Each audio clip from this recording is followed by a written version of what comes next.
History isn't just a record of the past, it's a puzzle filled with secrets, questions, and truths buried on purpose. Welcome to the channel, where we go beyond the surface, challenge the official stories, and uncover the mysteries the world was never supposed to remember.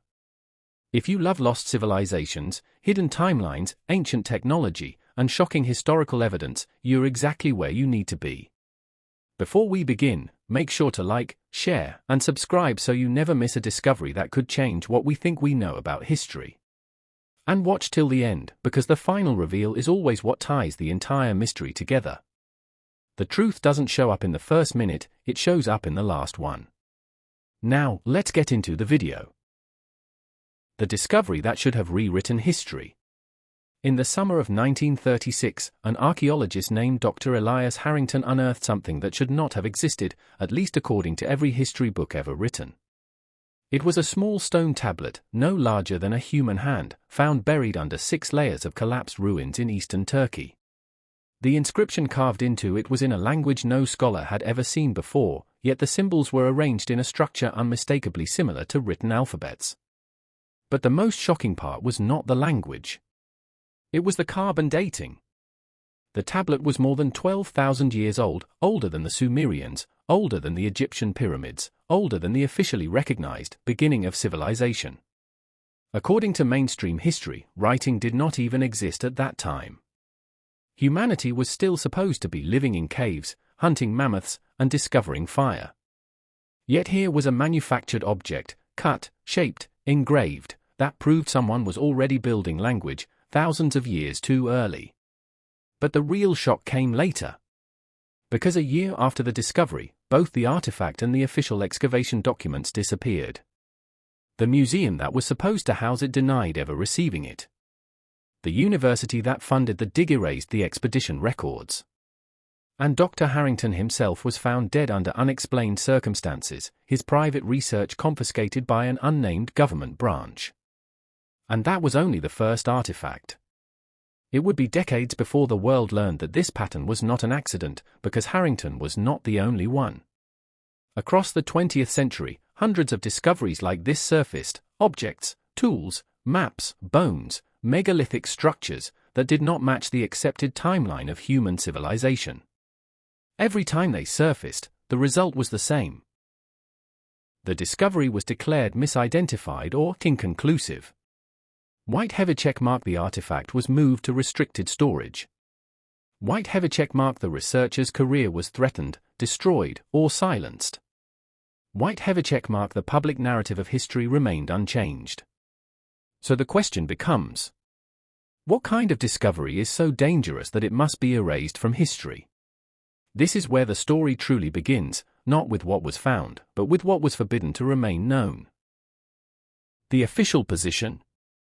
Civilization began about 6,000 years ago. Before that, humanity was primitive.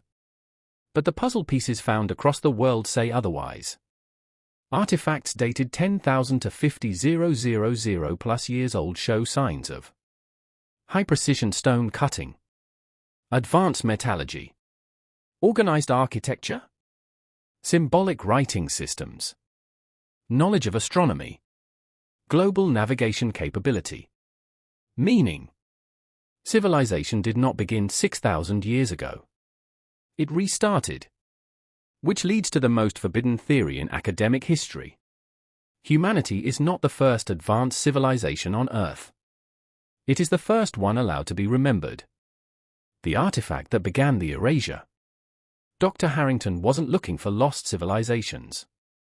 He was just an archaeologist digging through a site categorized as Neolithic. But what he found didn't match the tools or pottery expected at that layer. Instead, he uncovered a fragment of an advanced carving, polished, symmetrical, precision cut, made from a stone that did not exist naturally anywhere in the region. It would later be identified as metamorphic granite fused with quartz through heat exceeding 1,500 degrees Celsius, something no known Neolithic culture could create. And it wasn't an isolated anomaly. The deeper the team dug, the more they found. Cut marble blocks with machine-level smoothness. Drill hole cores consistent with modern diamond bit boring. A metal alloy fragment that did not oxidize after exposure to air. And most troubling of all, the ruin sat atop an older ruin, proving not only a lost civilization existed, but it had been rebuilt upon twice before. This meant history wasn't wrong by a few centuries. It was wrong by an entire epoch. The moment everything changed. When the tablet was first shown to the University Council, the response was not excitement, it was panic. One professor's recorded response, later leaked. If this is real, then every academic department in the world will collapse. Not because they were evil or conspiratorial, because they were invested. Careers, books, reputations, funding, museum narratives, government education systems, all built on a single shared foundation. The current timeline is correct. If one artifact disproved it, thousands more might follow. A new truth would replace the old one. Humanity's history was not a straight line upward. It was a cycle, a rise, a fall, and a forced forgetting. And if an ancient civilization was erased once, who erased it, and why? The first cover-up, how the artifact officially disappeared. Late 1937. The artifact was classified under a new label. OP Art, Out of Place Artifact. Official ruling, not consistent with surrounding layers. Contaminated sample.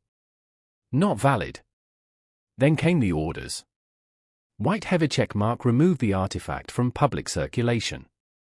White heavy check mark removed the excavation from academic records. White heavy check mark require Harrington to sign a non-disclosure agreement. White heavy check mark reclassify the site as culturally insignificant. Within 6 months, the artifact was transferred to a private anthropology archive in Washington, D.C., where it was never catalogued again. The dig site was sealed. Funding was cut. The excavation was called archaeological error. The official story was rewritten. Nothing of significance was found. Except, other archaeologists knew that wasn't true. Because in the same decade, discoveries just like Harrington's began appearing in Egypt, Peru, India, China, Siberia, the Sahara, and even North America. The pattern was global. The silencing was coordinated. The truth was dangerous. Why the discovery was forbidden? Historians will publicly say, artifacts that don't match the timeline are errors, hoaxes, or misinterpretations. But privately, among researchers who've seen what the public never will, a different fear exists. If a civilization existed before recorded history, then the Bible, Torah, Quran, Hindu texts, and ancient myths may contain literal historical fragments. The flood, the golden age, the gods, and the global cataclysms may not be myths at all. Humanity may not be the first advanced species on Earth. We may be living in a post-reset civilization, not the original one. Which leads to the most forbidden question of all. Who erased that chapter of history? Nature? A global disaster? Or someone with the power to rewrite the world's memory? The single rule of archaeology they never tell the public. There is one rule, never spoken aloud in museums but always enforced. If an artifact contradicts the established timeline, the timeline is not re-evaluated, the artifact is. Meaning. History is not a record of what was found. History is a decision about what is allowed to be believed. The public thinks archaeology is about discovery. In reality, archaeology is about approval. What you are allowed to know. What appears in textbooks. What becomes history. Everything else becomes forgotten, suppressed, or destroyed. Part 1 ends here, and now the real investigation begins. The discovery that changed everything did not begin with a grand mission, a funded expedition, or a team of scholars searching for lost civilizations. It began with a mistake, an accident almost laughably ordinary. A mining company, operating under a government-issued contract, had begun drilling deep into a rocky desert region believed to be geologically worthless. The area had been surveyed before.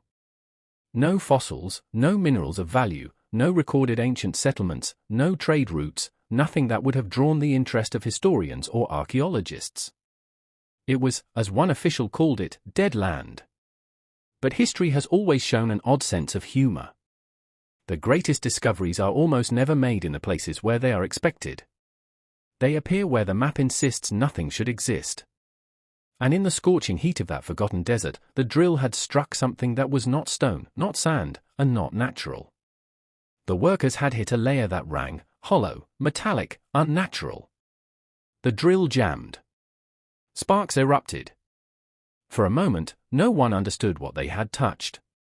It took 2 hours before someone finally climbed down into the widening shaft. When the dust cleared, the workers saw it, not a cave, not a natural cavity, but a wall, smooth, dark, impossibly carved, and covered in symbols no one recognized. That was the first time the ruins revealed themselves. And from the moment they were touched, they were no longer a secret. It took less than 48 hours for archaeologists to arrive on site, though none of them were told why they were being brought in. The site was already sealed by military personnel, who insisted they were protecting an active resource zone. No one was allowed to take photographs. Every phone was confiscated. Every written note had to be inspected before removal from the area. No one understood why, yet. Among the scientists was Dr. Elias Mercer, a man whose entire career had been dedicated to understanding the earliest stages of human civilization. He had studied Sumerian tablets, Göbekli Tepe, early dynastic Egypt, yet nothing, not one ruin known to history, resembled the construction he was led to that morning. When he stood at the edge of the excavated shaft and looked down, he froze. The structure buried beneath the sand was not shaped like a temple or a tomb. It wasn't made of clay bricks, limestone blocks, or sandstone pillars like ancient Near Eastern sites. It was carved from a single seamless stone, polished to the point of reflection, far harder than anything humans were believed capable of shaping before 5000 BC. But the most impossible detail wasn't the stone. It was the writing. The symbols etched into the surface did not match Sumerian, Egyptian, Akkadian, or any early writing system known to history. They were older. They were far more complex. And they repeated in a pattern, not random carvings, but structured language, the kind that implied mathematics, astronomy, and a culture far beyond what mainstream history allowed to exist in that era. Mercer stared at it for nearly 10 minutes before he spoke. "This shouldn't exist," he whispered. And he was right. Word spread quickly among the team.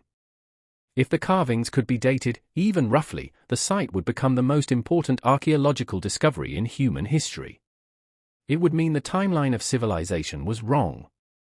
It would mean writing existed earlier than anyone believed possible. It would mean a culture, an advanced one, had risen and vanished long before Sumer, Egypt, or the Indus Valley. But the excitement did not last long. On the third day, a higher authority arrived. Men in suits, not uniforms. Their badges bore no university name, no national emblem. They did not speak to the archaeologists. They walked straight to the ruins and inspected them with a kind of cold, silent familiarity, as if they already knew what they were looking at. Then something changed. Mercer and the others were told they were no longer allowed to document the site freely.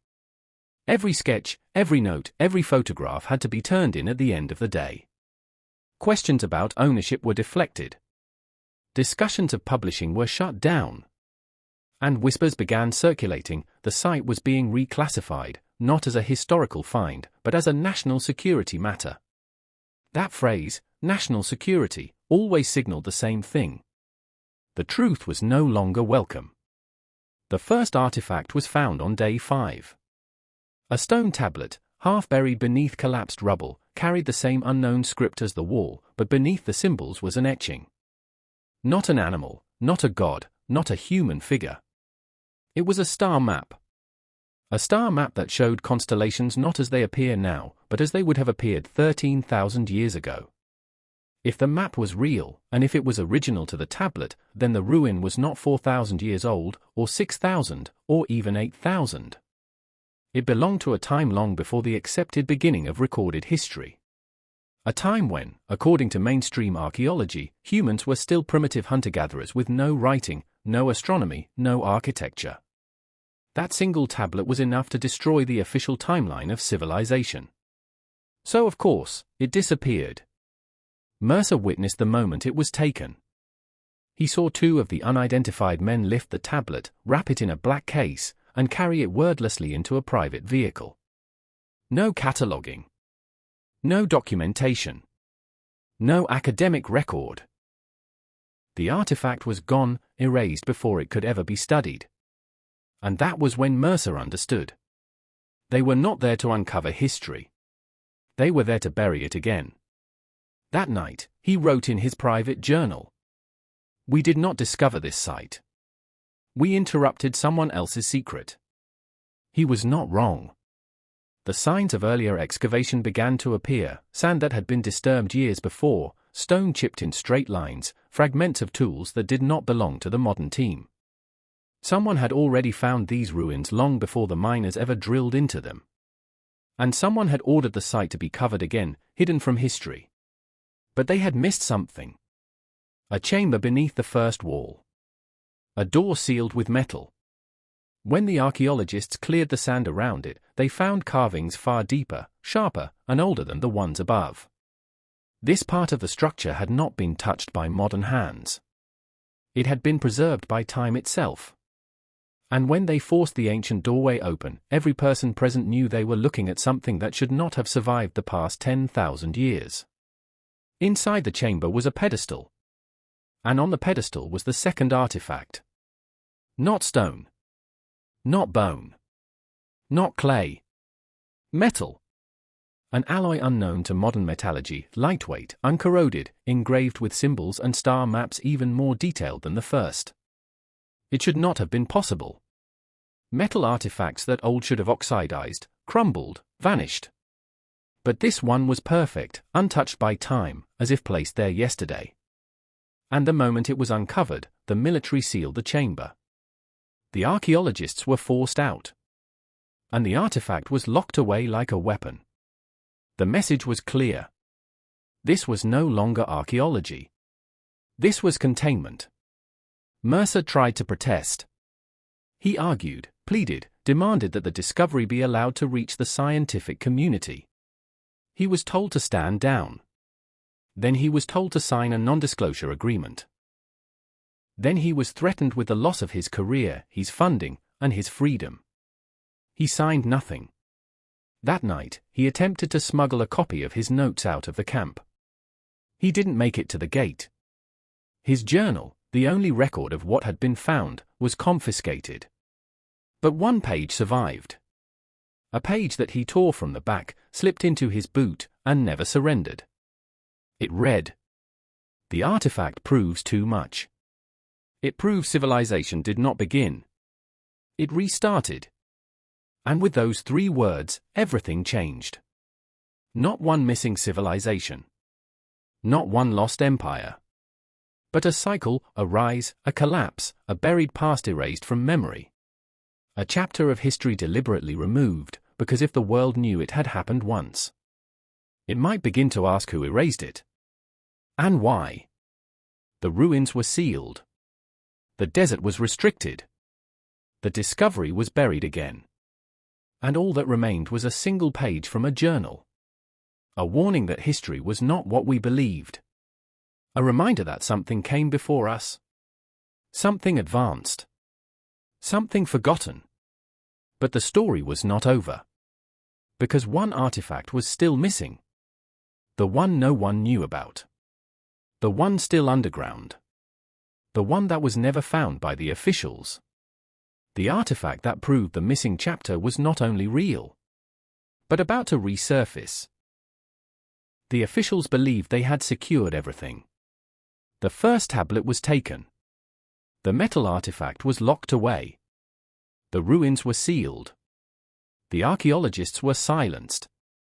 The public was never informed. And the desert was declared off-limits due to geological instability, a phrase that always meant the same thing: there is something here you are not allowed to see. But the cover-up was never perfect. Because they missed something. Something buried deeper than the chamber, beyond the sealed door, beyond the collapsed stone, an object older than every artifact already taken, one that none of the officials even knew existed. Only one man knew it was still there. Because he had seen the carving. Because he had traced the symbols with his hand before the lights were cut and the chamber was closed. Because he understood that this last hidden object, was the key to everything. His name was Dr. Elias Mercer, and by the time the site was shut down, he was already planning to return. Not as an invited scholar. Not as a legal excavator. But as a man who had realized that if he didn't protect the past would be erased forever. The ruins were sealed. The government issued a classified order. The site was buried under layers of sand brought in by trucks, flattening the land as if nothing had ever been there. Guards were posted. Satellite imagery was scrubbed. The official report stated the miners had hit a natural cavern, nothing of significance. But Mercer had seen more than the government realized. He had memorized the symbols. He had copied the star map. And more importantly, he had seen the second entrance. It was not shown to the officials. It was not discovered by accident. It was found by the archaeologists, and no one else. It was a narrow opening, so small that most of the team dismissed it as a fissure in the stone. But Mercer had noticed something the others didn't. The pattern of the carvings flowed into the crack. The script didn't end where the stone split, it continued downward, uninterrupted, as if the builders had carved the wall after the crack already existed. That meant the fissure wasn't natural. It was a doorway. A seam. A hidden passage. And the military never saw it. Because they never looked for it. Because they thought they had found everything. They were wrong. 2 weeks after the site was shut down, a sandstorm hit the region, one of the worst in 20 years. Winds tore across the desert for nearly 14 hours, stripping away dunes, uncovering rocks, and exposing things that had been hidden for centuries. The guards retreated. The perimeter was abandoned. The skies turned black with dust. And when the storm was over, the land was different. Satellite photos showed something unexpected. Part of the excavation pit had reopened. The sand that had sealed it had been stripped away like a curtain. A portion of the ruin was visible again, and worse for the officials, the exposed section was not the area they had removed artifacts from. It was the opposite side. The side with the hidden entrance. Mercer saw it first, not through official channels, but through a contact in environmental satellite analysis. He wasn't supposed to see it. No one outside the agency was. But his friend owed him a favor. And when Mercer saw the image, he made a decision that would end his career, fracture his reputation, and nearly cost him his life. He was going back to the ruins. Not to search. Not to study. But to retrieve the last artifact before it disappeared forever. He did not go alone. He contacted 2 members of the original dig team, Dr. Naomi Roth, an expert in ancient linguistics, and Daniel Kale, a geologist whose knowledge of the underground structure had made him invaluable during the excavation.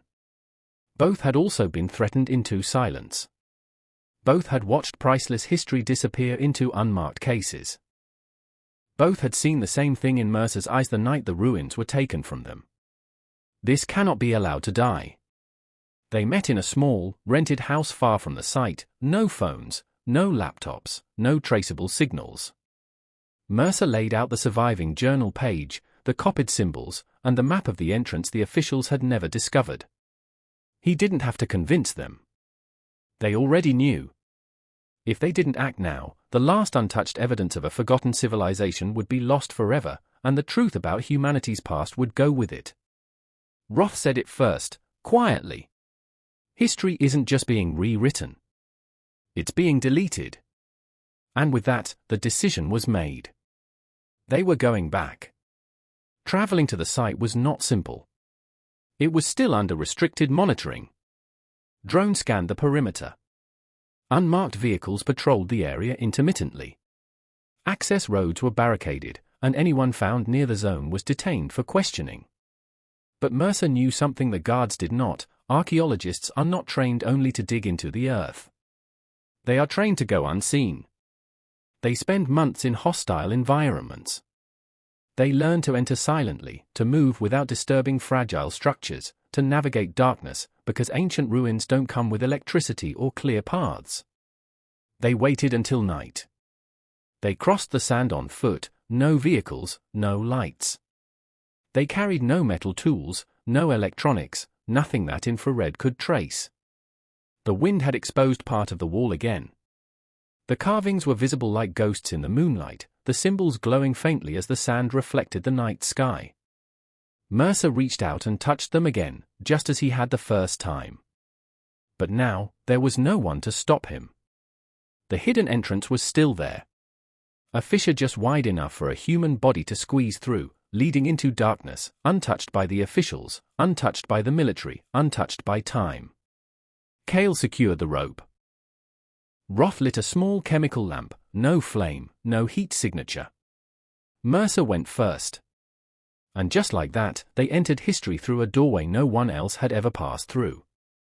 The passage was narrow, but it widened into a chamber that none of them had seen on the first excavation. The carvings were everywhere, more than on the outer wall, more detailed, more organized. They weren't random inscriptions. They were records. Timelines. Astronomical cycles. Something that appeared very close to a calendar, but not one based on the sun or moon. It was based on the precession of the Earth, the slow wobble of the planet's axis that takes over 26,000 years to complete. Civilizations that tracked precession were not primitive. They were advanced. They understood sky mechanics. They understood long ages of time. They did not think in centuries, but in epochs. Roth was the first to say the words. This wasn't just a city. This was a culture that understood they would not survive. And they had left something behind. Something they wanted to be found. Something the officials missed. At the end of the chamber was a pedestal, identical to the one in the sealed room above ground, but this one still held its artifact. A smooth stone object, black, polished, shaped like a curved disc with engraved lines forming a map, not of the Earth, not of the stars, but of something else. Something Roth did not recognize until she turned it in her hands and saw the symbol burned into the base, a circle. Split. Then split again. For worlds. For ages. For beginnings. For endings. It was not a map of where. It was a map of time. And then she saw the dates. Thousands of years apart. For rises. For collapses. For resets of civilization. The artifact didn't just prove the existence of a forgotten chapter of history. It proved there had been more than one. That humanity had risen and fallen before. That knowledge had been gained, lost, buried, and rediscovered. That history was not linear. It was circular. And the last collapse, the final ending on the disk, was disturbingly close to our own era. They had found it. The proof. The key. The one artifact the officials had failed to remove. But they were not alone anymore. Mercer heard the footsteps first, boots on sand, voices echoing through the fissure. Someone had tracked them. Someone knew they were back. The guards weren't coming to escort them out. They were coming to erase the last evidence. And the people who had seen it. Mercer looked at Roth. Roth looked at Cale. They all understood the same thing at the same moment. The artifact wasn't just evidence. It was dangerous. Not because of what it was, but because of what it proved. And history has always shown what happens to people who discover truths powerful enough to destroy the world's version of reality. They are silenced. Or they disappear. Or their deaths are called accidents. And in that silent, ancient chamber, with the past breathing through the walls, Mercer whispered the same words he wrote in his journal. We didn't discover this. We interrupted it. Because the truth wasn't just buried in the sand. It was buried in time. And someone, somewhere, had been guarding it for thousands of years. Now it was exposed again. And the people who wanted it erased were coming. The moment Mercer heard the voices, he knew their time was over. The chamber they had entered was not just a sanctuary of history, it was now a trap, and the trap was closing. The footsteps grew louder, more organized. These were not patrol guards wandering by accident. These were men sent with orders. Roth quickly wrapped the artifact in cloth and tied it inside her pack. Cale crushed the lantern to extinguish the glow. The room fell into darkness, but the carvings on the wall still seemed to breathe faintly, reflecting what little moonlight filtered in through the narrow entrance behind them. There was only one exit. And it was already being blocked. Mercer scanned the walls. Ancient ruins always told stories, and sometimes they hid escapes. He traced the carvings, fingers gliding along the stone until he noticed something wrong, a gap in the symbols, a place where the wall was smoother, newer, patched. "Here," he whispered. Cale ran his hand along the same area and felt it too, the faintest breath of moving air. A hollow space behind the stone. Not natural. Constructed. A sealed passage. One built by the same people who had hidden the artifact. But the ancient builders had not sealed it with strength, they had sealed it with alignment. The markings had to be turned. The symbols were not decoration. They were a lock. Mercer understood. So did Roth. And with shaking hands, she placed her palm against the central glyph. Nothing happened. Until she rotated it. The wall clicked, a grinding sound echoed through the chamber, and the stone shifted. Not outward. Not inward. But sideways. A hidden door. A passage the officials never found. A path meant only for those who understood the symbols. The footsteps grew louder. The voices clearer. They're inside. Spread out. No one leaves. Mercer's heart pounded. There was no time to hesitate. Cale forced the stone slab open far enough for them to slip through. The three of them squeezed into darkness just as flashlights lit up the chamber behind them. The artifact, still in Roth's pack, felt heavier now. Not like an object, but like a secret that had chosen them, a burden that had waited thousands of years for someone willing to risk their life to protect it. The stone slid shut. The voices were silenced. And the archaeologists were swallowed by the hidden passage of a civilization that should not have existed. The new passage sloped downward, twisting into the earth. The air grew colder, older, filled with dust that had not moved for millennia. They traveled in silence, each step a reminder that they were moving deeper into the unknown, not just physically, but historically. There were no carvings here. No guiding symbols. Just smooth stone, carved perfectly straight, as if by tools far more advanced than bronze chisels or copper blades. The walls were as polished as the outer chamber. No erosion. No decay. The builders had created something designed to last beyond their lives, beyond their civilization, beyond their extinction. But that was the question now. Did they go extinct? Or were they destroyed? And if they were destroyed, by what, or by whom? That question pressed on Mercer's mind the way the dark pressed around them. After nearly 10 minutes of descent, the passage widened into another chamber, different from the first. This room was circular, domed, and empty. No pedestal. No artifact. No stone writings. But there was something else. Something impossible. Something modern humans still struggled to build. A light well, a shaft leading all the way up to the surface, designed to capture starlight, not sunlight. And engraved at the base of the light well was a pattern, not language, not art, but a map. A star chart. Another one, but this time not showing ancient constellations. It showed a sky that did not match Earth's sky at all. Roth stared at it in silence, then blinked in confusion. "This isn't our star field," she whispered. "These constellations don't exist. They don't belong to Earth." Mercer answered without looking away. "Unless the people who made this weren't originally from here." The words hung in the room like a ghost. Not from here.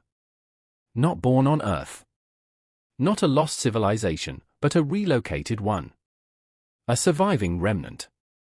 A migration. A return. The artifact now felt less like a puzzle piece of our past, and more like a message from someone who expected us to rediscover it. But there was no time to decode it now. The passage behind them echoed, voices again, faint but coming closer. The agents had discovered the hidden door. They were tracking them. Cale scanned the chamber for another exit. There was none, at least, none visible. Mercer looked again at the star map. The constellations weren't random, they were a directional code. A path. A sequence.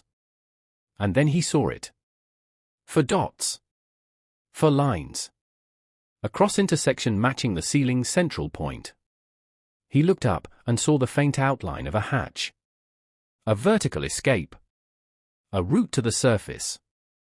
A way out, if they could reach it. Cale climbed first, gripping the carved seams of the stone. The climb was narrow, steep, and silent. Roth passed the artifact up the shaft, then followed. After nearly 10 minutes of descent, the passage widened into another chamber, different from the first. This room was circular, domed, and empty. No pedestal. No artifact. No stone writings. But there was something else. Something impossible. Something modern humans still struggled to build. A light well, a shaft leading all the way up to the surface, designed to capture starlight, not sunlight. And engraved at the base of the light well was a pattern, not language, not art, but a map. A star chart. Another one, but this time not showing ancient constellations. It showed a sky that did not match Earth's sky at all. Roth stared at it in silence, then blinked in confusion. "This isn't our star field," she whispered. "These constellations don't exist. They don't belong to Earth." Mercer answered without looking away. "Unless the people who made this weren't originally from here." The words hung in the room like a ghost. Not from here. Not born on Earth. Not a lost civilization, but a relocated one. A surviving remnant. A migration. A return. The artifact now felt less like a puzzle piece of our past, and more like a message from someone who expected us to rediscover it. But there was no time to decode it now. The passage behind them echoed, voices again, faint but coming closer. The agents had discovered the hidden door. They were tracking them. Cale scanned the chamber for another exit. There was none, at least, none visible. Mercer looked again at the star map. The constellations weren't random, they were a directional code. A path. A sequence. And then he saw it. For dots. For lines. A cross intersection matching the ceiling's central point. He looked up and saw the faint outline of a hatch. A vertical escape. A route to the surface. A way out, if they could reach it. Cale climbed first, gripping the carved seams of the stone. The climb was narrow, steep, and silent. Roth passed the artifact up the shaft, then followed. The shaft eventually opened into the open night. They emerged onto a slope of sand, far from where they entered, the wind concealing their tracks by the minute. The guards were still inside the ruins, searching empty rooms while the truth slipped past them under the stars. Roth collapsed to her knees, gripping the artifact as if it were alive. "We have proof," she said. "Physical proof. They can't cover it up now." Mercer didn't answer at first. Because he knew something she didn't. Artifacts didn't matter if no one believed they were real. History wasn't erased by destruction. It was erased by silence. "We don't have proof," he finally replied. "Not yet. We have evidence. Proof comes when the world sees it. And refuses to look away." Roth looked up at him. "So what do we do?" Mercer didn't hesitate this time. "We expose it. All of it. The artifact. The site. The records. And the people who buried them." Cale nodded. "Then we'd better move fast. Because they're going to come for us now. Not just the artifact. The knowledge. Because history wasn't just being suppressed. It was being protected. Not for safety. But for power. They were no longer archaeologists. They were fugitives. Not from the law, but from the people who had decided humanity was not allowed to know its own past. The desert stretched before them, dark, vast, indifferent. The stars above looked down, the same stars carved into the stone thousands of years earlier, as if waiting for someone to finally understand what had been written in the ruins of time. And somewhere behind them, the agents emerged from the chamber to find nothing. No artifact. No witnesses. No trace of the truth they came to erase. Except for one thing. One message carved into the wall. A symbol the officials didn't recognize. But Mercer did. The symbol for return. The ancient civilization had not just left a warning. They had left a promise. The moment Mercer, Roth, and Cale returned from the desert, the world felt smaller, narrower, and more hostile. They had the artifact in their possession, but possessing it was one thing. Understanding it was another entirely. The object felt alive in Roth's pack, a weight that was both physical and psychological, as though it had been waiting, centuries in silence, to find the right hands. They made their way to a secluded safe house in the mountains, far from prying eyes, far from the network of officials who had sealed the ruins. The room was dark, filled with only the bare essentials, a sturdy table, a set of lamps, notebooks, and their determination. Outside, wind howled across the peaks, carrying the scent of snow and sand, as if the earth itself had marked this place for secrecy. Mercer carefully removed the artifact from its wrappings. It was unlike anything they had ever seen. A disc of unknown metal, perfectly smooth, engraved with symbols that glowed faintly in the lamplight. It hummed subtly, almost as if it recognized their presence. Roth leaned in, tracing the lines with her fingers. She whispered, almost involuntarily, "It's not a decoration. It's a mechanism."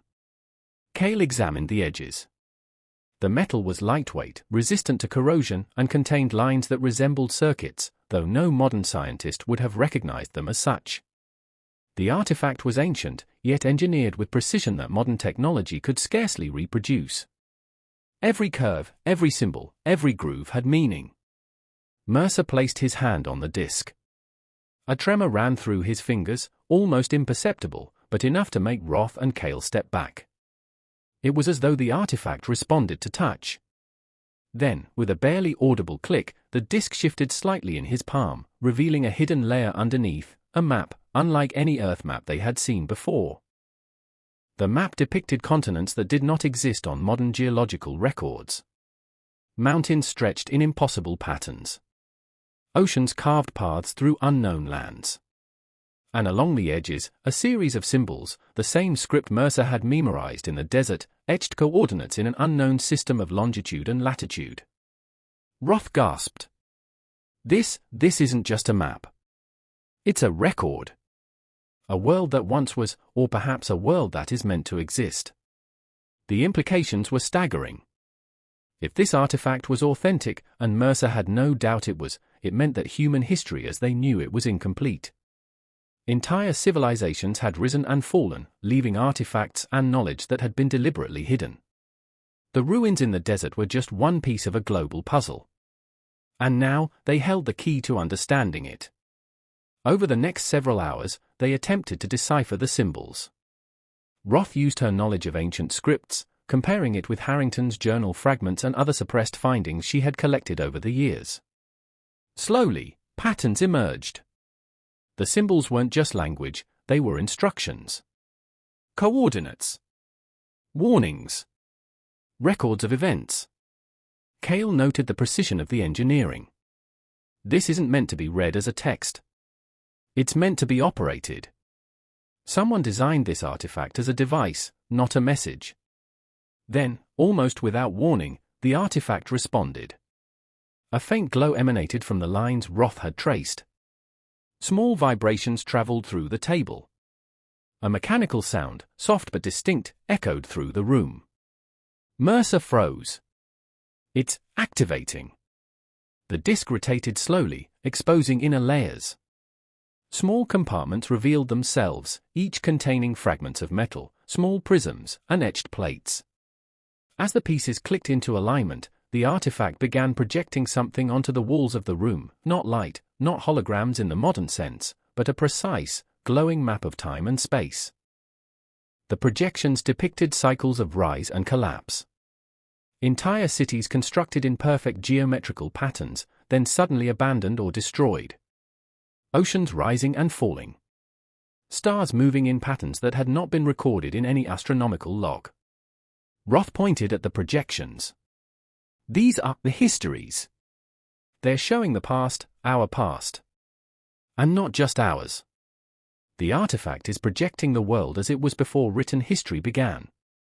Mercer felt a chill. It's more than a map. It's a memory. Preserved in metal and mechanism. Whoever built this, they knew we would need it. As they continued to study the projections, the artifact revealed more disturbing details. Symbols emerged that corresponded to other sites around the globe, ruins that had been suppressed, excavations that had vanished from records, artifacts confiscated or destroyed. A hidden network of human history stretched across continents, all connected by the same civilization, erased repeatedly from the record. Cale frowned. This explains the Harrington findings, the metal spheres in South Africa, the pyramids with tool marks that shouldn't exist. They were all part of the same system, the same knowledge, the same culture. And someone has been trying to erase it for millennia. Roth stepped back, her eyes wide. It's not just history. It's a warning. Mercer leaned closer to the projection. Among the cities, the maps, and the cycles, one pattern repeated with unusual clarity, for rises, for collapses, each marked by catastrophic events. And the final cycle was frighteningly close to their present time. This isn't just a record of what happened, Mercer said, his voice low. It's a forecast. They predicted this. They wanted us to see it. The artifact had one more revelation in store. As they traced a final symbol, a thin vibration pulsed through the metal, and a hidden compartment opened. Inside was a small prism, etched with the same symbols as the disk. When Roth touched it, a voice, a recording, echoed in the room. Not a voice from any known language, but a transmission of information, a code that her mind somehow understood, translating it into a sequence of images and words. The message was chilling. It spoke of civilizations rising and falling, of knowledge preserved and hidden, of humans being guided, or perhaps monitored, by a lineage that predated recorded time. It warned of cycles that repeated across millennia. And it hinted at the existence of a technology, or perhaps a consciousness, capable of preserving memory across generations, surviving disasters, and selectively revealing it when the time was right. Roth trembled. This isn't myth. It's memory. We're listening to voices from the past, from a civilization older than anything recorded. Mercer's mind raced. If this information became public, it would overturn every field of history, archaeology, religion, and anthropology. Entire nations might collapse under the weight of truth. But suppress it, and humanity would remain ignorant, repeating cycles of destruction, unaware that knowledge had been left for them, waiting to be discovered. Cale spoke first. We need copies. Fragments of everything we can record. If they come for this, if the officials or anyone else discovers it, they'll destroy it, just like they did before. Mercer nodded. They worked in silence through the night, recording every symbol, photographing projections, and transcribing the sequences the artifact projected. Each second felt precious, as though the metal itself sensed the urgency. Outside, the wind howled against the mountains, a sound like distant echoes of the ruins in the desert. But they were not alone. Mercer had assumed that the desert agents had given up after the artifact disappeared. He was wrong. At some point, someone had tracked them here.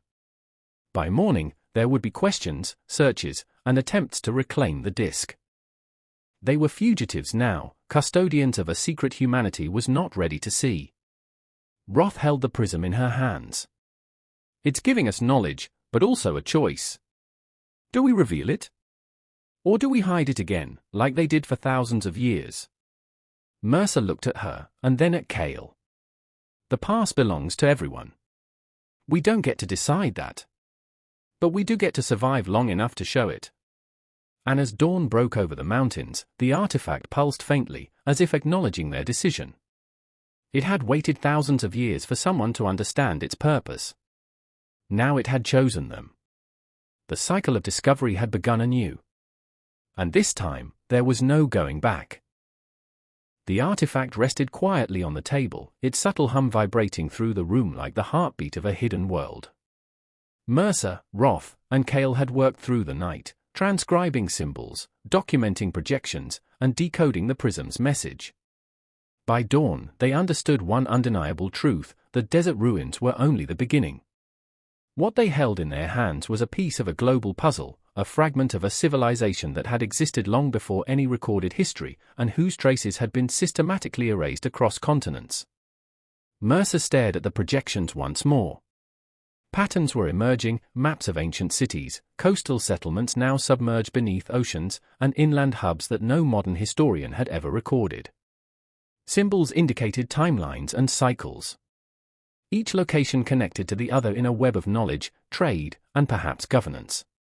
This was not a single city or empire.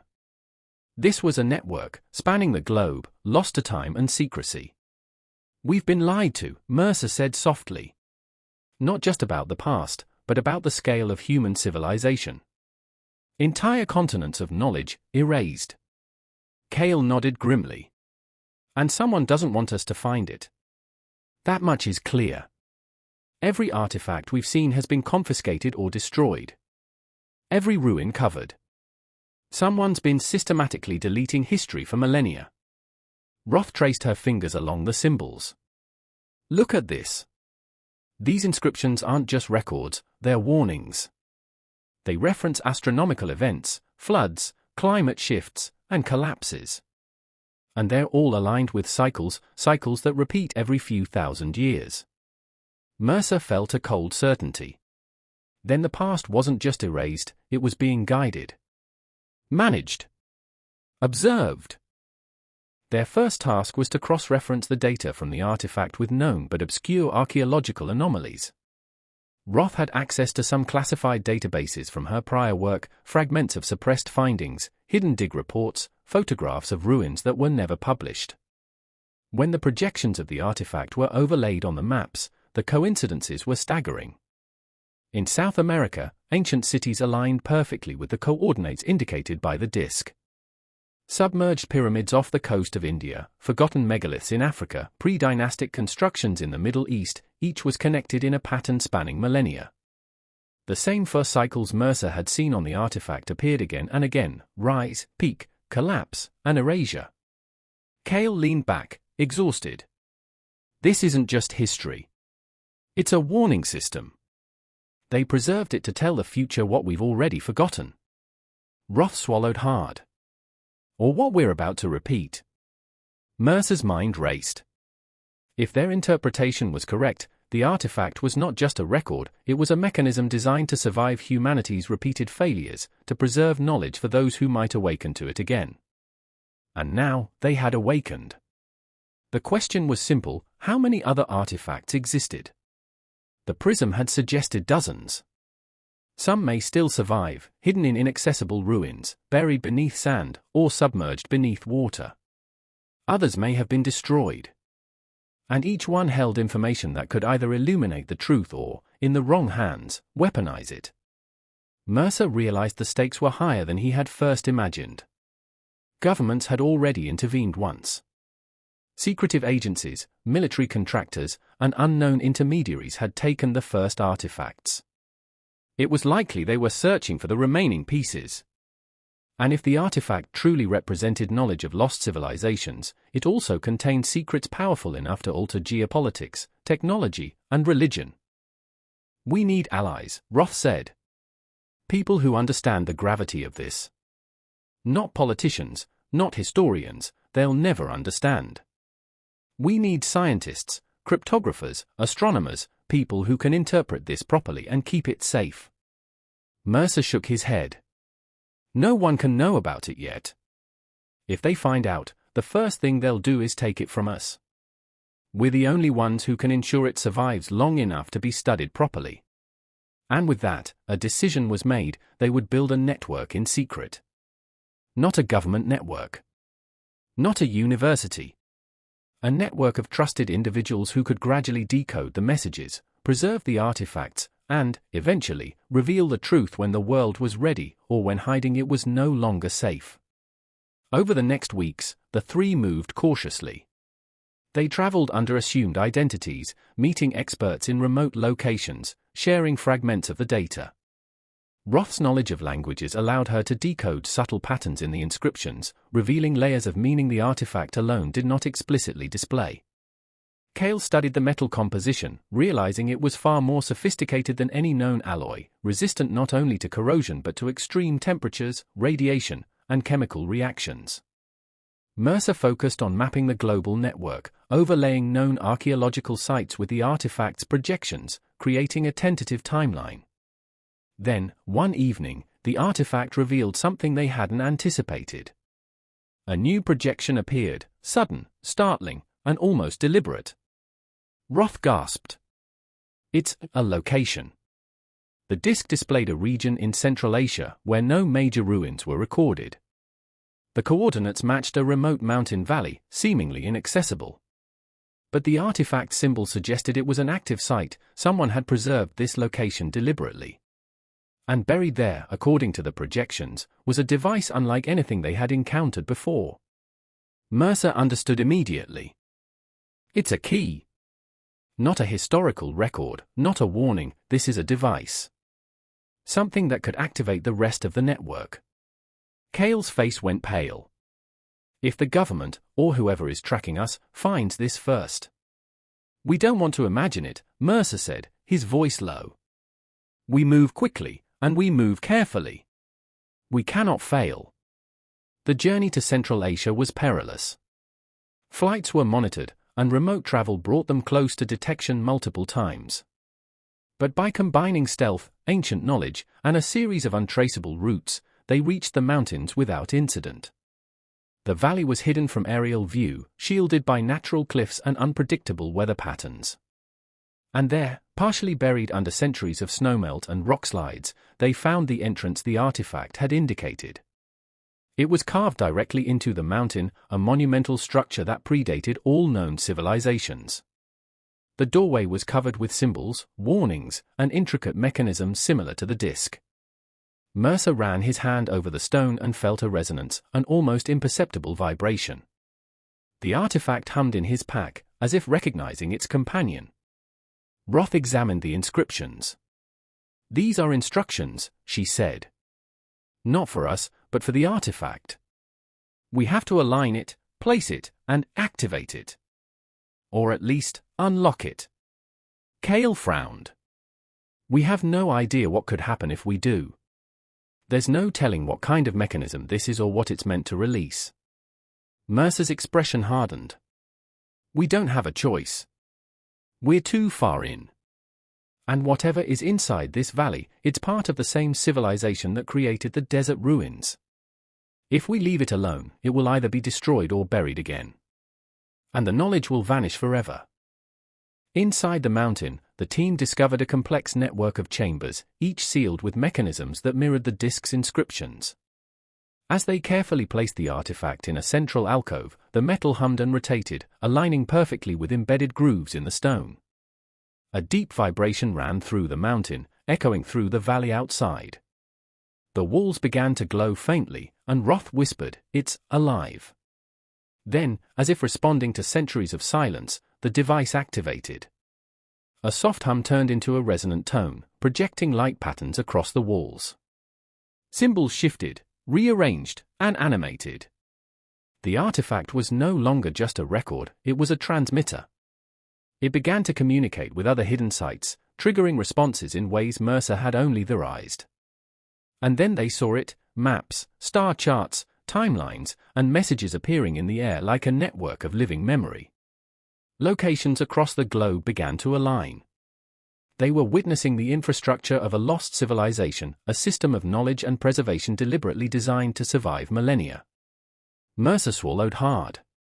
They were trying to ensure humanity remembered, eventually.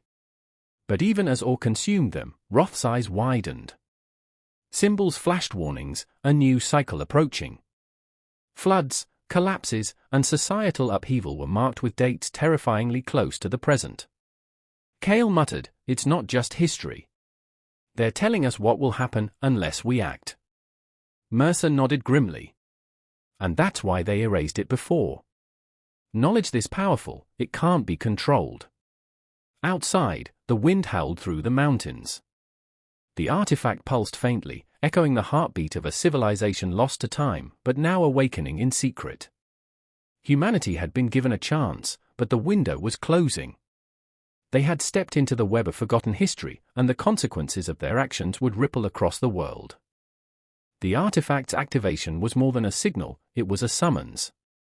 The faint vibration that had begun in the mountain chamber grew into a resonance that seemed to extend beyond the valley.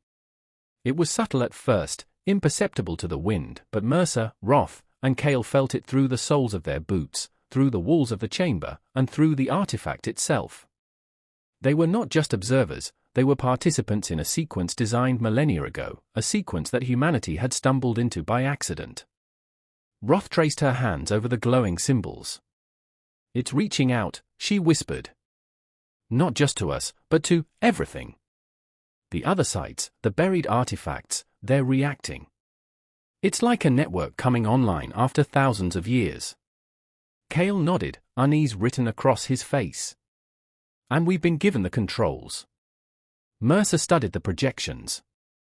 Light moved across the walls in precise patterns, forming a web connecting distant points on maps spanning every continent. He realized, with growing dread, that the network was not inert, it was intelligent, a self-correcting system designed to preserve history, knowledge, and warning across millennia. "Look at the nodes," Mercer said, pointing to clusters of symbols glowing brighter than the rest. "Each node corresponds to a site that we know has been erased. Places like the pyramids that were never fully explained, the submerged ruins in the Indian Ocean, the lost cities in the Amazon. The artifact is reconnecting them." Roth swallowed hard. "And if we're seeing this, then whoever hid these artifacts, they expected someone like us to activate it. They expected us to find it." Cale's hand hovered over the glowing map. "Or they wanted us to trigger something." Mercer didn't respond immediately. He realized the gravity of what they were doing. Each shift of the artifact, each rotation of the disk, seemed to send a pulse not just through the physical network of artifacts, but through the very fabric of human memory. It was as if the device was awakening something that had been dormant, waiting for the right moment, and the right minds, to reconnect it. Hours passed, and the trio worked in tense silence. Roth decoded sequences while Mercer aligned the artifact with carved grooves in the mountain walls. Cale monitored the vibrations, measuring their intensity and frequency, ensuring that the activation did not trigger structural collapse. With every adjustment, the projections became clearer, more detailed, more alive. Then it happened. A new layer appeared, previously hidden, a series of symbols that did not resemble any human language they had encountered. Instead, they were abstract patterns, geometric, fractal, and precise. As Roth traced them, the patterns began to resolve into images. First, simple shapes, circles, triangles, lines. Then complex constructs, cities, machines, and devices unlike anything recorded in history. "This isn't just a record of human civilization," Roth breathed. It's a blueprint. They left instructions." Mercer's mind raced. Blueprints for what? Advanced technology?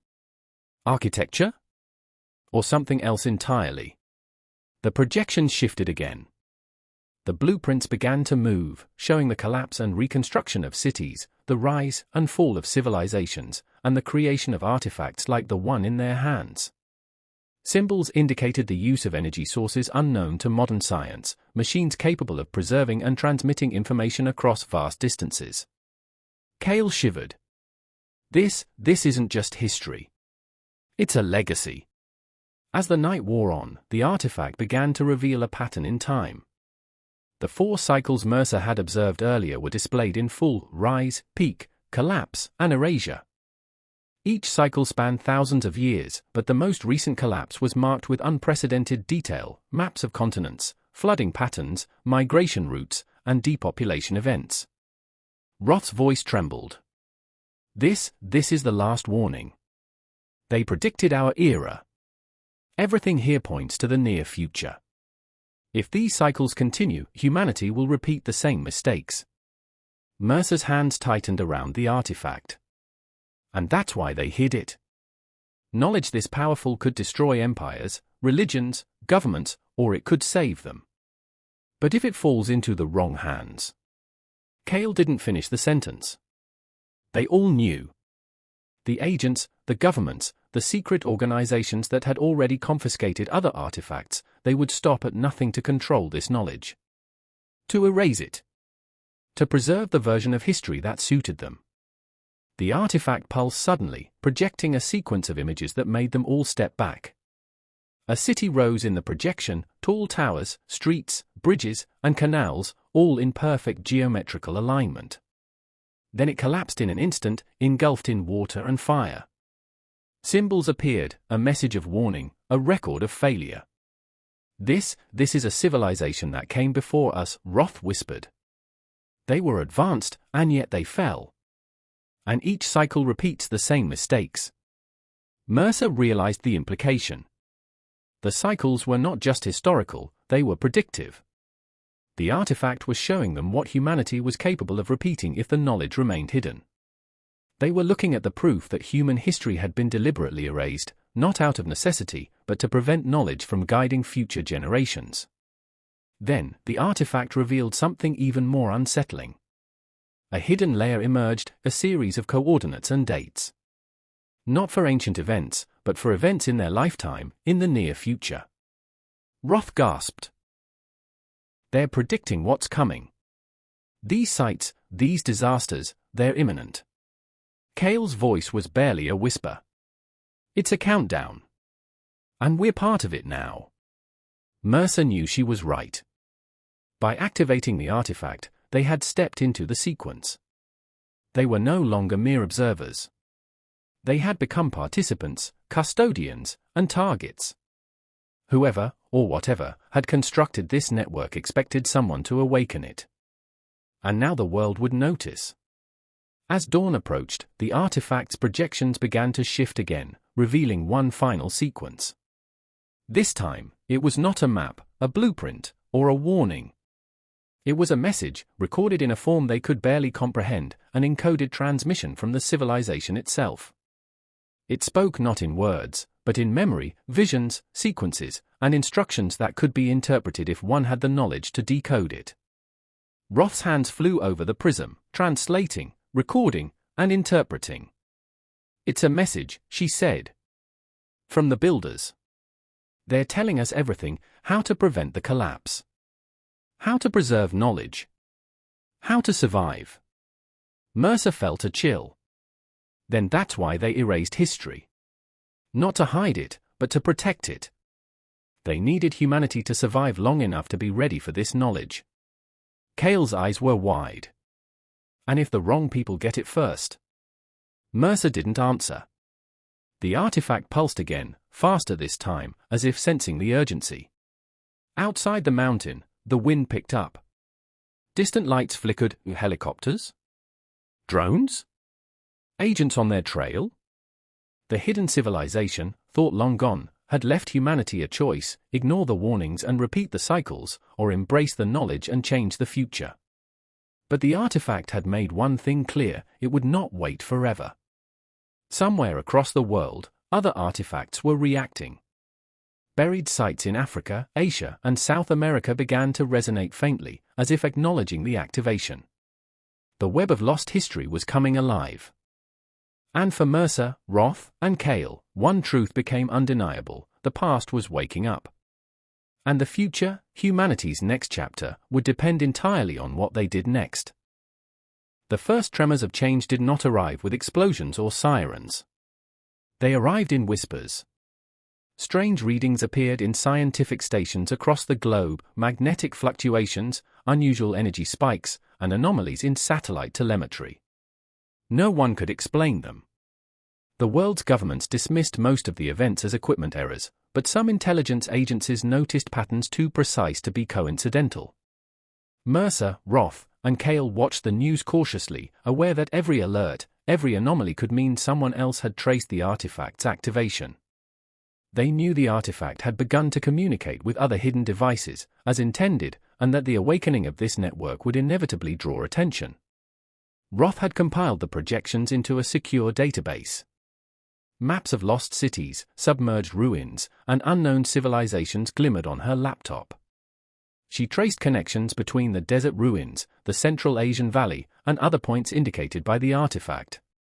The pattern was undeniable, a global web of forgotten history, connecting sites that had been deliberately erased or hidden. Cale shook his head. They're going to find out. Some agency somewhere already knows that someone has activated the sequence. The artifact can't stay hidden forever. Mercer's eyes narrowed. We need to prepare. If the wrong people reach these sites first, all this knowledge will vanish again. The network could be sealed, destroyed, or weaponized. And it's already started. These readings aren't random. The artifact has triggered something beyond our control. The first confrontation came silently. A week after activating the device in the mountains, Mercer received a cryptic message from a former colleague. They know. You're being watched. Trust no one. Protect it at all costs. The note contained no signature, no hint of identity. Mercer shared it with Roth and Cale. The realization hit them hard. The people who had suppressed the artifacts for centuries were still active. They were organized, sophisticated, and ruthless. And now, the artifact had made them targets. Despite the threat, the team had no time to hesitate. Using the artifact as a guide, they began planning expeditions to other global sites.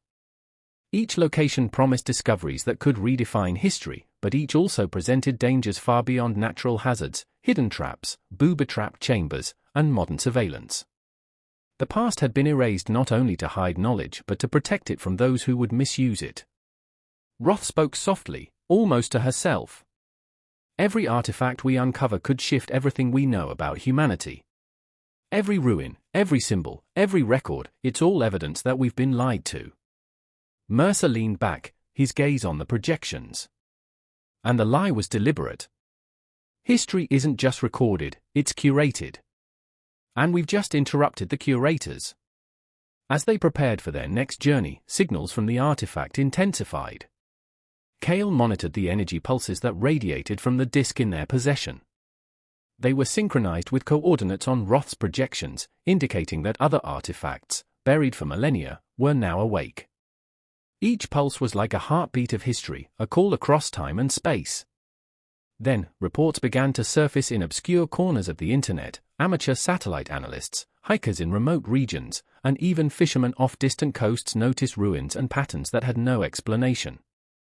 Images appeared briefly online, only to vanish without trace.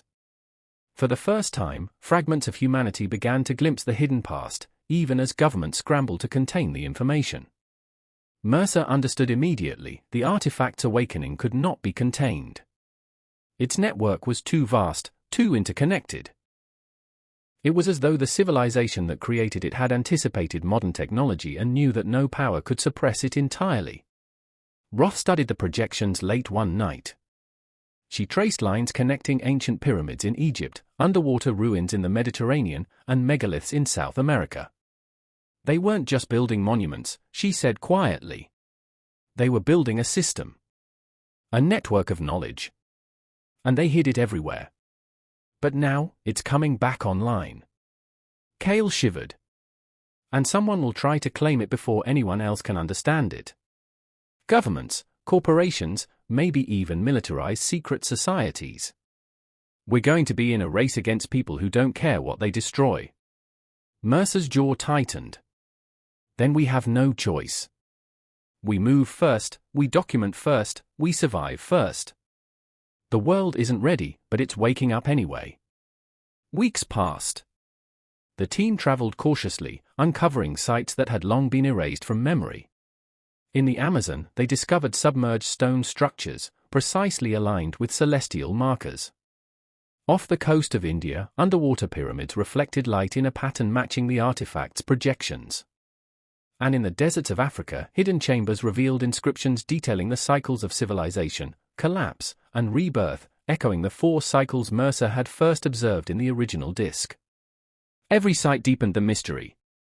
Every artifact, every symbol, every architectural pattern suggested that humanity had risen and fallen more than once, that knowledge had been lost and regained, and that this hidden civilization had influenced, or perhaps guided, the course of human history. But with each discovery came danger. Surveillance intensified. Unmarked helicopters followed their movements. Satellite imagery was scrutinized, and cryptic warnings arrived via email and encrypted messages. They were no longer just explorers, they were fugitives from history itself. One evening, as the team prepared to descend into a newly uncovered chamber in South America, Roth spoke with a tremor in her voice. "Do you realize what we're holding? Not just history, but instructions. If these civilizations truly guided humanity, then they left us tools to survive. But if we fail," she let the sentence hang in the air. Mercer nodded. "Then history repeats itself. And the last cycle, our cycle, ends like the others. We cannot fail." Cale adjusted the artifact in his pack. "And the people trying to stop us, they won't hesitate. Every discovery we make, every ruin we document, puts us directly in their crosshairs. They want this knowledge gone, and they have the means to erase it." The artifact pulsed faintly, as if responding to Cale's words. The network was alive, but fragile, vulnerable to human interference. Mercer understood that their mission was no longer purely academic, it was survival, strategy, and guardianship. They had become the custodians of a forgotten civilization, the keepers of knowledge humanity had lost and was only now beginning to reclaim. That night, they recorded their findings, encrypting every detail.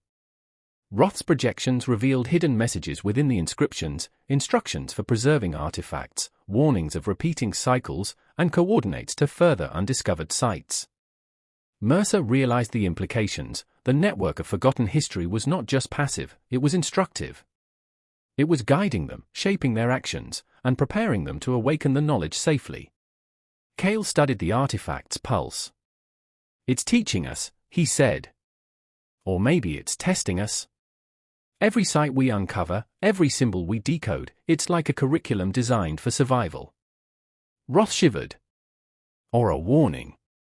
We've already seen what happens when these cycles repeat. If humanity doesn't understand the lessons, the consequences are catastrophic." And outside, the world began to stir. Satellite images of ancient ruins flickered briefly before disappearing. Unexplained anomalies caught the attention of scientific communities, and whispers of hidden civilizations began to circulate. The awakening could not be contained, and the race to control, or destroy, the knowledge had begun. Mercer, Roth, and Cale realized that the artifact was no longer just a discovery. It was a weapon, a teacher, and a guide. And they were the only ones who could ensure that history, once erased, would finally be remembered. As dawn broke over the South American jungle, the artifact pulsed once more, a heartbeat echoing across the globe, signaling that the hidden civilization had awakened. And the world, whether it knew it or not, was about to confront the truth that had been buried for millennia. The artifact pulsed in Roth's pack as they navigated the dense undergrowth of the South American jungle. Every step was calculated, measured, as if the jungle itself were a trap. Birds took flight, startled by their presence, and distant animal calls echoed like warnings through the humid air. Mercer led the way, scanning the terrain for natural cover, while Cale monitored the artifact's subtle vibrations. Each pulse indicated proximity to other hidden nodes, other lost fragments of civilization waiting to be uncovered. But they were not alone. The first sign came as a drone passed silently overhead, its motion nearly imperceptible against the canopy. Mercer froze, signaling for the team to halt. Roth's hand tightened around the artifact. "They're tracking us," she whispered. Cale's eye scanned the shadows. "Not just drones. Someone knows we're here. Whoever they are, they've been following the network's activation since the mountain valley. They're patient. They've waited a long time for this." Mercer's jaw tightened. "Then we lead them into the wrong trail. We can't let them take the artifact. Not now, not ever. The next days became a tense game of pursuit and evasion. Every village they passed, every river they crossed, was observed. Satellite signals flickered as unknown agents triangulated their movements.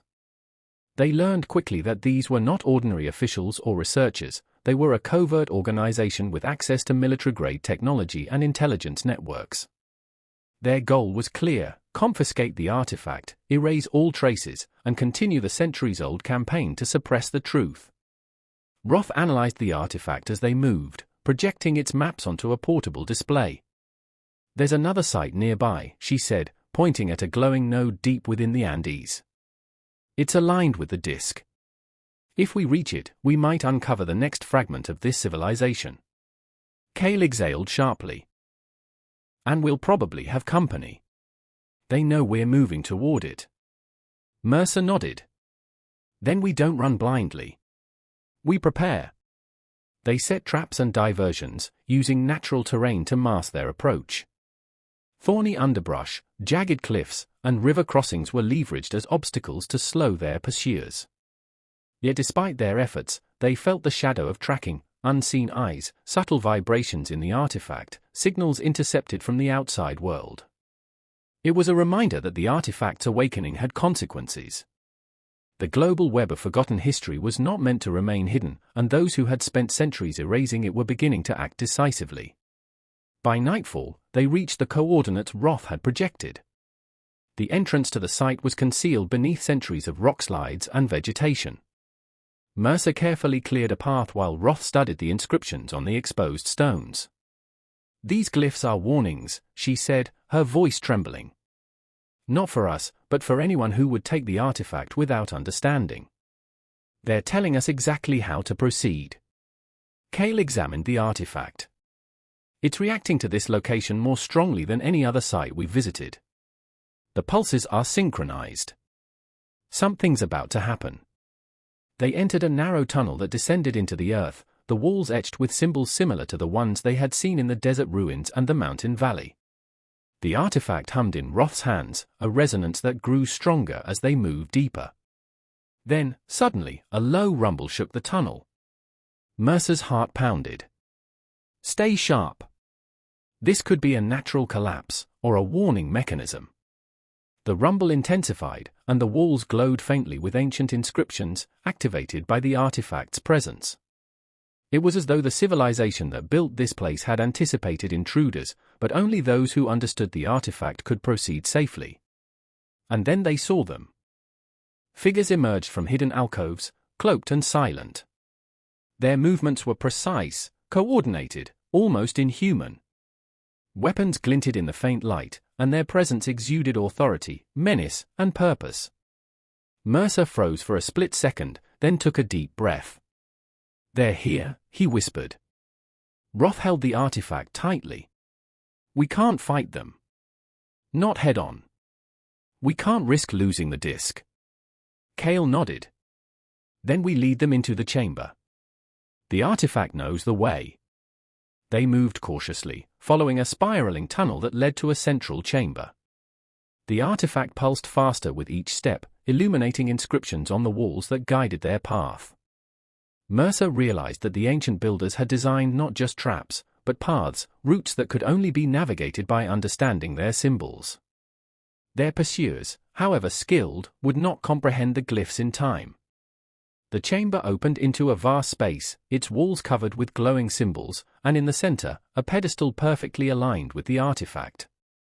Mercer placed the disc carefully, and a resonant vibration filled the chamber.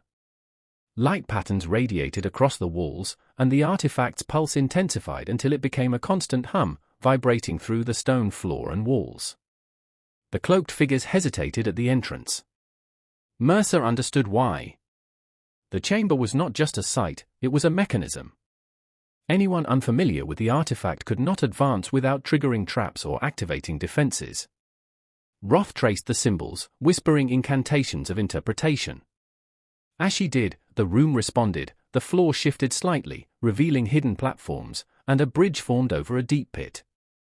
The pursuers were forced to halt, unable to decipher the mechanism in time. Mercer took the opportunity to lead Roth and Cale deeper into the chamber. The artifact pulsed in response, projecting a series of complex images, maps, blueprints, historical records, and instructions encoded in a combination of geometry and symbols. It was a treasure trove of knowledge, the cumulative work of a civilization erased from history, now revealed to those who could understand it. But the pursuers were relentless. They regrouped, forming a strategy, probing the chamber with specialized equipment. Mercer realized the danger. They would not give up. The artifact had awakened a global network, and the forces that had suppressed it for centuries would stop at nothing to reclaim control. Roth deciphered the projections faster than ever, recording every image, every sequence, every symbol. "They want to erase it," she said. "Every second counts.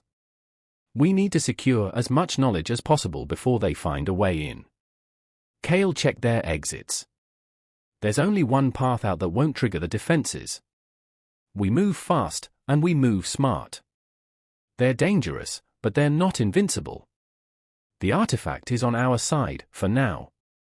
Mercer nodded. "Then we make history live again."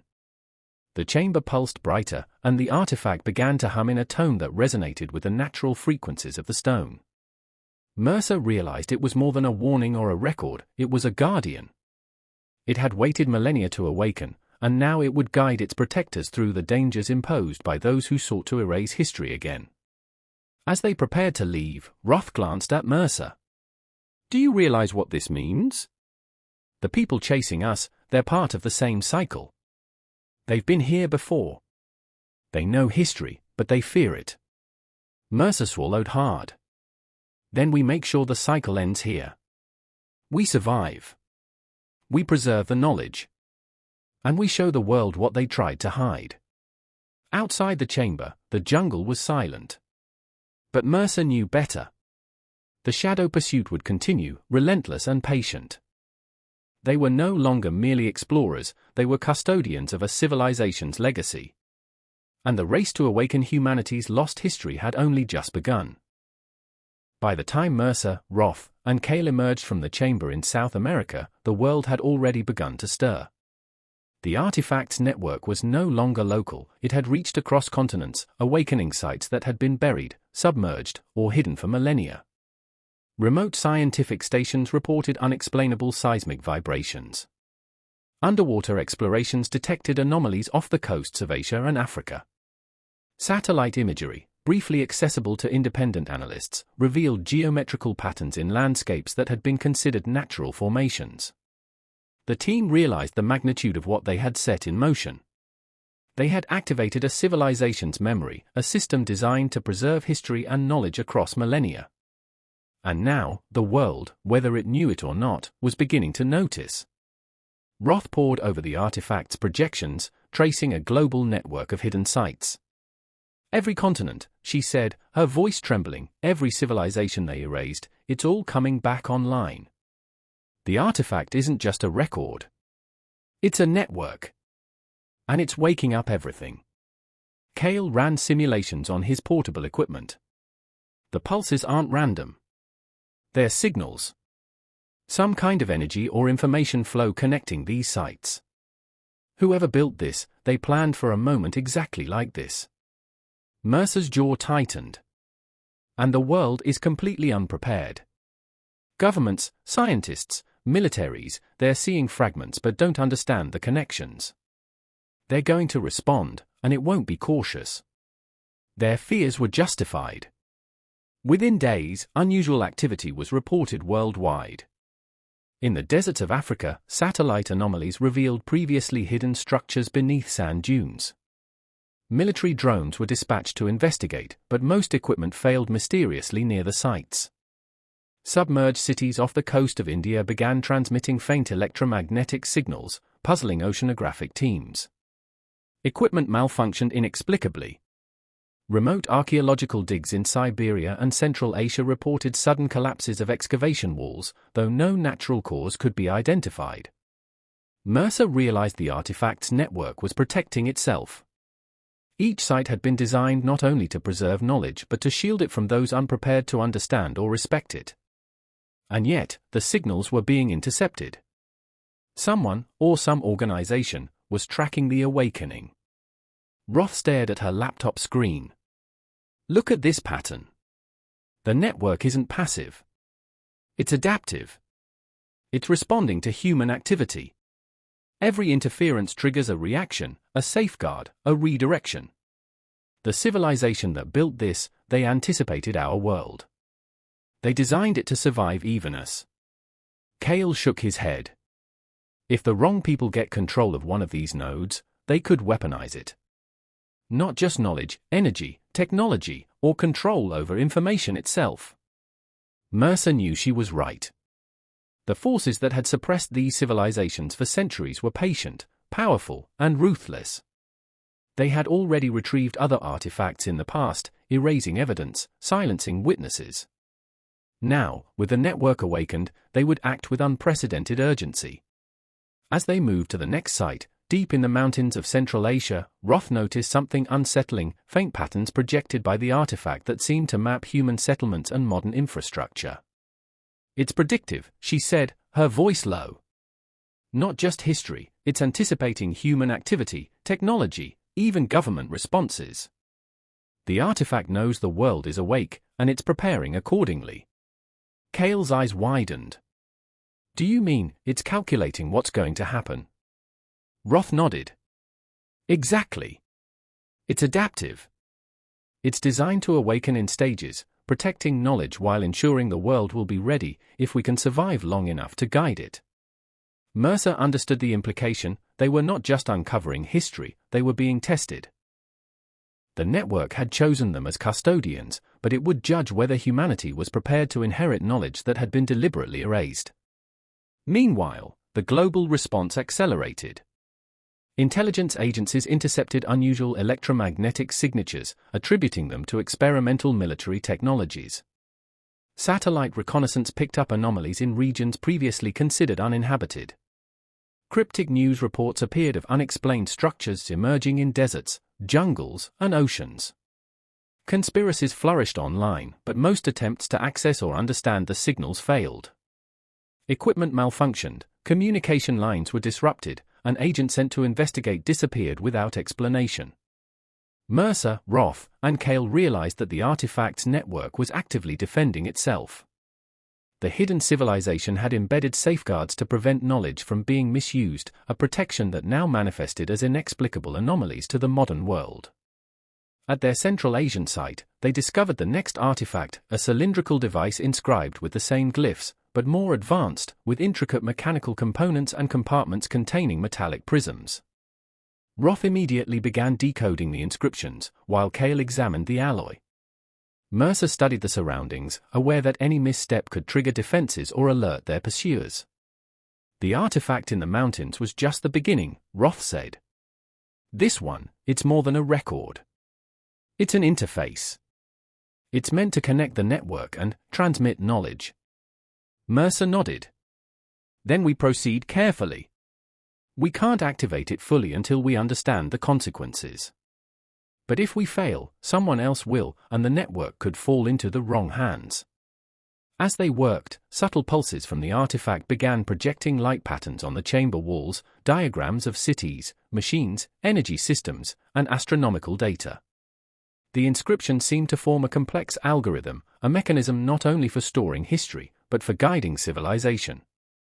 Roth traced the lines with her fingers. This is incredible.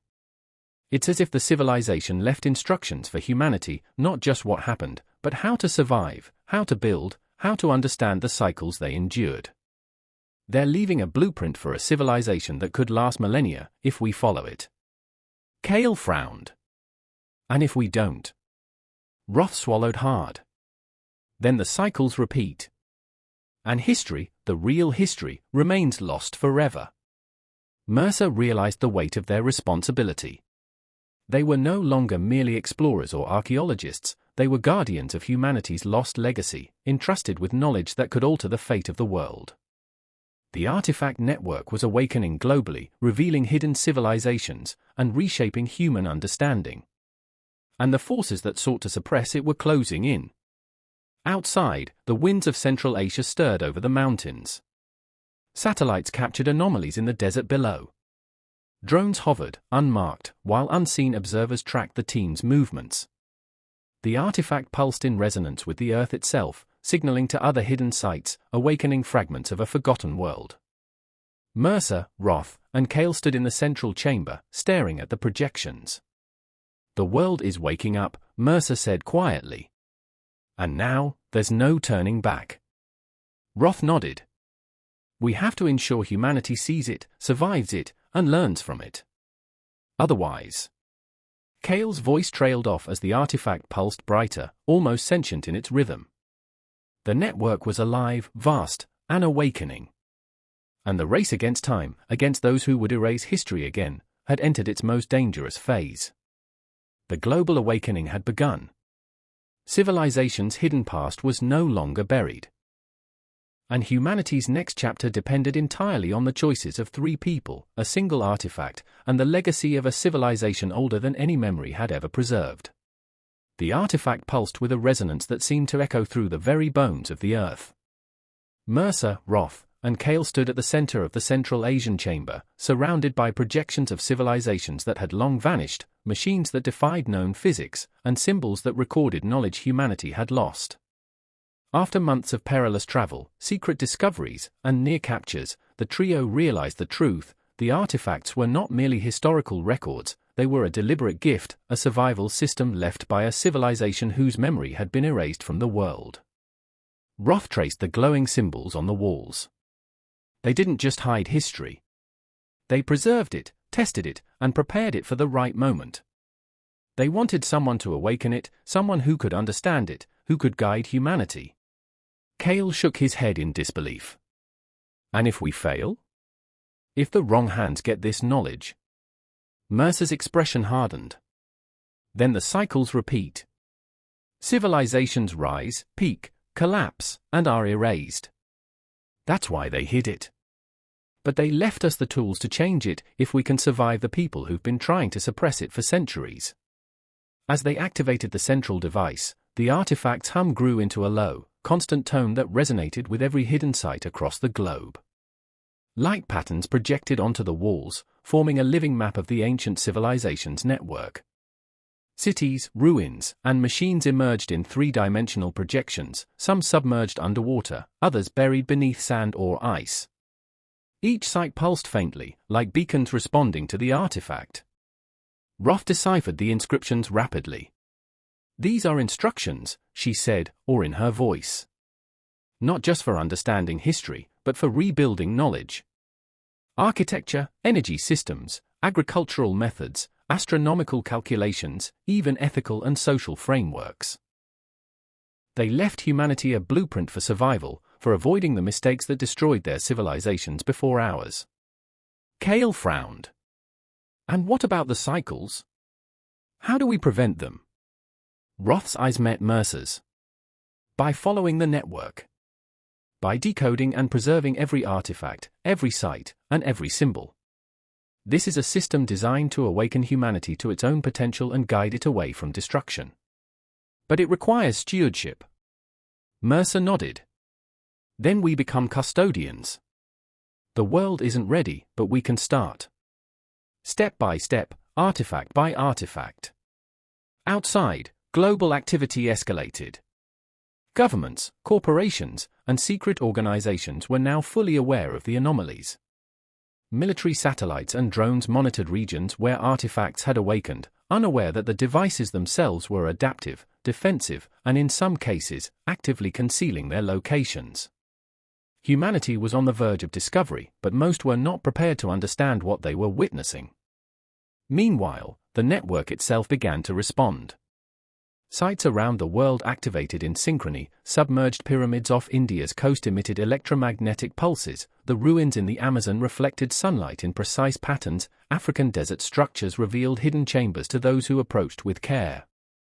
It was as if the ancient civilization had anticipated the awakening of modern humanity, and the network now guided the trio to connect these nodes sequentially. Mercer realized the implication: this was no longer just exploration. This was an education, a test. The artifacts required knowledge, patience, and ethical judgment. Those who approached recklessly or with selfish intent would trigger safeguards, losing access permanently, or worse, being destroyed by defensive mechanisms built into the sites. The first of the pursuers finally caught up. Cloaked agents infiltrated one of the peripheral sites, attempting to seize an artifact. Mercer, Roth, and Cale observed from a distance as the intruders triggered a failsafe. The ground shifted, doors sealed, and a series of projections flashed warnings that confused the intruders. Within moments, the site locked itself, preventing entry and erasing any traces of the artifact's location. "They've underestimated it," Roth said. "The network defends itself. It's not just a record. It's alive." Cale clenched his fists. "Then the people chasing us aren't just a threat, they're proof that the cycle could continue. And it's our responsibility to stop that from happening." Mercer agreed. "We have to finish connecting the network. Every artifact we secure, every site we decode, reduces the risk of misuse and increases humanity's chance to survive the next cycle." Over the following months, the trio traveled across continents, guided by the artifact network. Each discovery was more astounding than the last. In South America, they uncovered a library of stone tablets detailing mathematical systems far beyond current understanding, capable of predicting celestial alignment centuries in advance. Off the coast of Asia, they retrieved prisms that stored energy in ways that could revolutionize technology without harming the planet.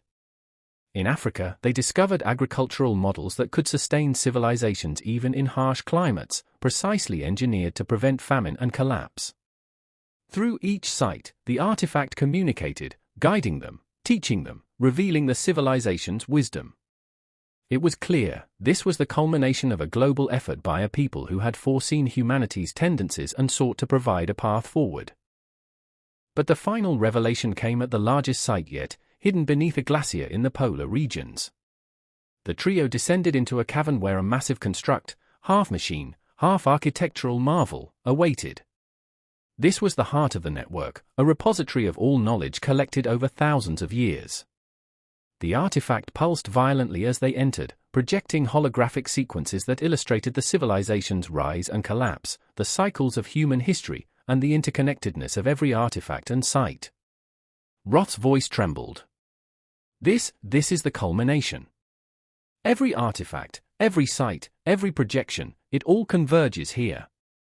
This civilization was not just advanced, they were aware of us, of our patterns, of the dangers we'd face. And they left this as a guide. Cale swallowed hard. So everything, every secret, every erased history, it wasn't destroyed to hide knowledge. It was preserved to teach us when the world was ready. Mercer felt the weight of the realization. Humanity had been given countless chances, yet each previous civilization had fallen.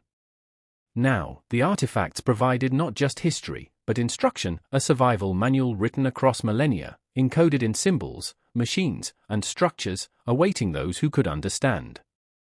The network pulsed once more, projecting a final message, a sequence that transcended language. It was an instruction, a warning, and a hope. Preserve knowledge. Decode history. Learn from the cycles. Protect the artifacts from misuse. Guide humanity toward understanding, not destruction. The trio understood immediately, their role was no longer optional. They were the custodians, the first humans in millennia entrusted to awaken the world to its forgotten past. Their choices would determine whether history repeated itself or whether humanity could rise above the cycles of collapse and erasure. Roth whispered, "It's not just history. It's destiny." Cale nodded. "And it's ours to protect."